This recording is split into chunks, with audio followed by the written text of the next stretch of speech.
Hey guys, what is up and welcome to a new League of Legends video. So there have been a lot of changes coming into League of Legends very recently, but one of the biggest changes that has recently hit League of Legends is definitely the Fiora rework. Now I'm sure a lot of you are trying to play out this new Fiora, get a feel for her, try to understand how exactly she works and how you should play her. Well, I made this video after playing a lot of Fiora games to try and help you guys out on that and give you a better idea of how you should be playing this new Fiora, what items you should get, general tips, and all that good stuff. So my goal at the end of this video is to try and teach you something new or cool about the new Fiora update, and hopefully with that knowledge you can improve your own gameplay with this champion. So I want to start this video off a little differently than I usually do, and I want to start talking about general tips with the new Fiora that I personally have figured out while playing her. So the first one is actually really important. Now in the laning phase, whether it's mid or top lane, a lot of your trait potential comes from combining your Q ability and your passive. Well, your passive, if you didn't know, does have 4 different areas they can apply to on the enemy champion, being north, south, west, and east. And naturally, depending on what side you're on, you want 2 of the 4 passives being applied to your champion, because those are the easier ones to activate with your Q. So if the passive appears on your target away from you or not on the side that you can easily proc it with your Q, a little trick is to run away from your target enough distance so that your passive actually goes off of them, and then it'll automatically reset and apply a new one when you go back within range,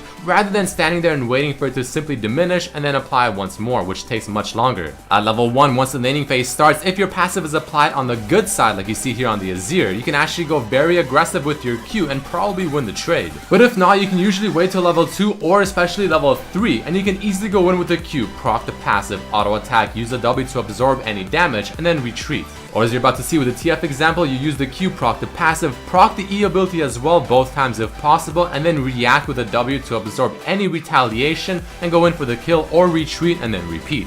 And a very important thing, especially if you go for the Hydra item or Tiamat, is that she has a lot of auto attack reset potential with her abilities and of course the item as well, as you saw me do in the jungle camp right there. So let's take a look at that once more as I slow it down. So there's various ways to do it, but in this example what I do is I initiate with the Q, auto attack, and then Hydra for the reset, and then once the Hydra's finished I proc the E and then let it auto attack both times, and then the Q again. But a better way I found out, which you see in the brackets there, is to use the Q, auto attack, E for the first slow, proc the Hydra, and then E again after the Hydra for the second part of the E ability for the crits. Because applying the slow from the first E sooner rather than later could be more beneficial so your target doesn't run away. Another really cool thing is that if you land your W on the target while also hitting a vital point, it'll actually proc that vital point. Don't forget to use the E to auto attack the towers faster, but I don't think you can crit the towers anymore with the second E ability like you could before on the PvE server. But I could be wrong. Your W is just an amazing ability flat out, being able to block virtually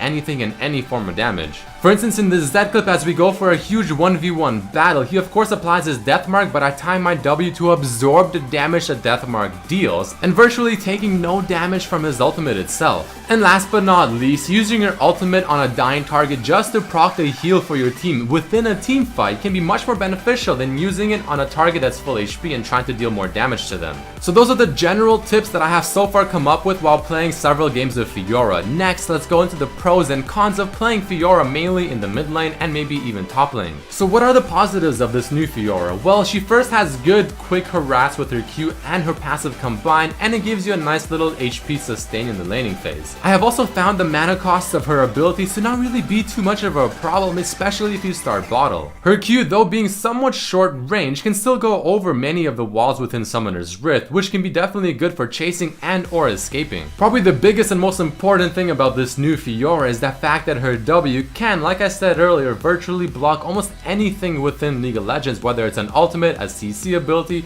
or just something like a Jinx rocket. And the proper execution of this ability is going to be absolutely vital in terms of whether or not you'll be successful with this new Fiora, and really just separating the bad, the okay, and the amazing Fioras. Also, as I mentioned earlier, there's a lot of auto attack reset potential with this Fiora. Even if you don't have the Tiamat or Hydra, you still have her Q and her E ability, but if you do have Tiamat or Hydra, that's just one whole extra reset that you can do. Her passive, of course, not only giving you the HP, deals true damage, which is pretty damn sweet whenever trying to kill a tank. Her ultimate instantly gives you 4 passes that you can proc, dealing a huge amount of damage while also getting a lot of HP back, especially if you actually kill the target or proc all 4 passes, getting the huge kind of healing fountain underneath the champion that you just killed, which can also heal your team, which is pretty important. So Fiora, being a duelist, obviously has very high dueling power, so you want to make use of that, again, especially taking into account her ultimate ultimate and just how much potential it really does give you. She excels in long fights, being able to constantly reapply her passive with her Q ability, waiting for the cooldowns and being able to dodge more abilities, while also if you proc all 4 passives from your ultimate, having that healing fountain will also make you win sustained fights even that much more. The cons, however, of the new Fiora is that she's still lacking really good CC type abilities, especially in an AoE type fashion like something a Riven has with her W and the 3rd Q. And a lot of the times if you're playing against people that know what they're doing, they probably won't let you have the stun ability from your W just as slow, which can also be a problem to really lock down your target. She doesn't really have the burst and her damage does feel a little lackluster compared to someone again like a Riven who's very similar in concept and purpose. And Riven can also fight quite well in sustained fights, I mean so can Fiora, but again the Riven does have the burst while Fiora seems to sort of lack that. But she does kind of make up with the fact that she can heal her whole team more than a Janna ultimate can. She's also somewhat reliant on actually being able to proc your passive, whether it is from your passive itself or from the one that you activate with your ultimate. Even though this sounds weird, I still find it a little difficult to stick onto your target that has a lot of flashes and or dashes. I mean, yeah, you can slow them and yeah, you have increased move speed, but you don't have anything to really get onto them instantly if they keep flashing or dashing away, like maybe an Ezreal. Which is why sometimes I like to build the Blade of the Rune King to help you with that. And proccing all 4 passes from her ultimate can be very tedious. Next, let's talk about what items you want to be building, and the first one I'll talk about is probably going to be the more common build you'll see most Fioras get. So either way, you want to start with either a crystalline flask or a longsword and potions, and it depends on who you're facing. If you think you'll be dueling a lot against a melee type champion like maybe a Yasuo, go for the longsword. If you feel like you'll be against someone like a Lux or a Zir that'll be out poking you and be just overall annoying, get the flask. Either way, for this build you want to get the Hydra first, pretty much any type of boots that you want that you think fit the situation, and then get either a Triforce or a Black Cleaver and then a Bloodthirster for the extra lifesteal, following it up with anything in the other options, probably maybe a Last Whisper, maybe a Blade of the Rune King to help you stick on your target, or a defensive item. I personally prefer this build if I'm facing someone with a lot of wave clear mid lane, so like a Lux or a Victor. Since Fiora doesn't have any wave clear built into her kit, the Hydra helps you match the potential that the Victor or the Lux have whenever it comes to pushing a lane in. And this one works quite well in a team fight as well. But here's another build I'm personally liking, which is more of the assassin type approach, getting the Blade of the Rune King and the Yomus for the CDR and just overall the dueling potential. This is a good one if you feel like you'll be dueling your opponent quite often, maybe like a Yasuo or just throughout the game in general, maybe split pushing as well. And overall it's just the kind of build I personally enjoy playing because it fits my type of playstyle more.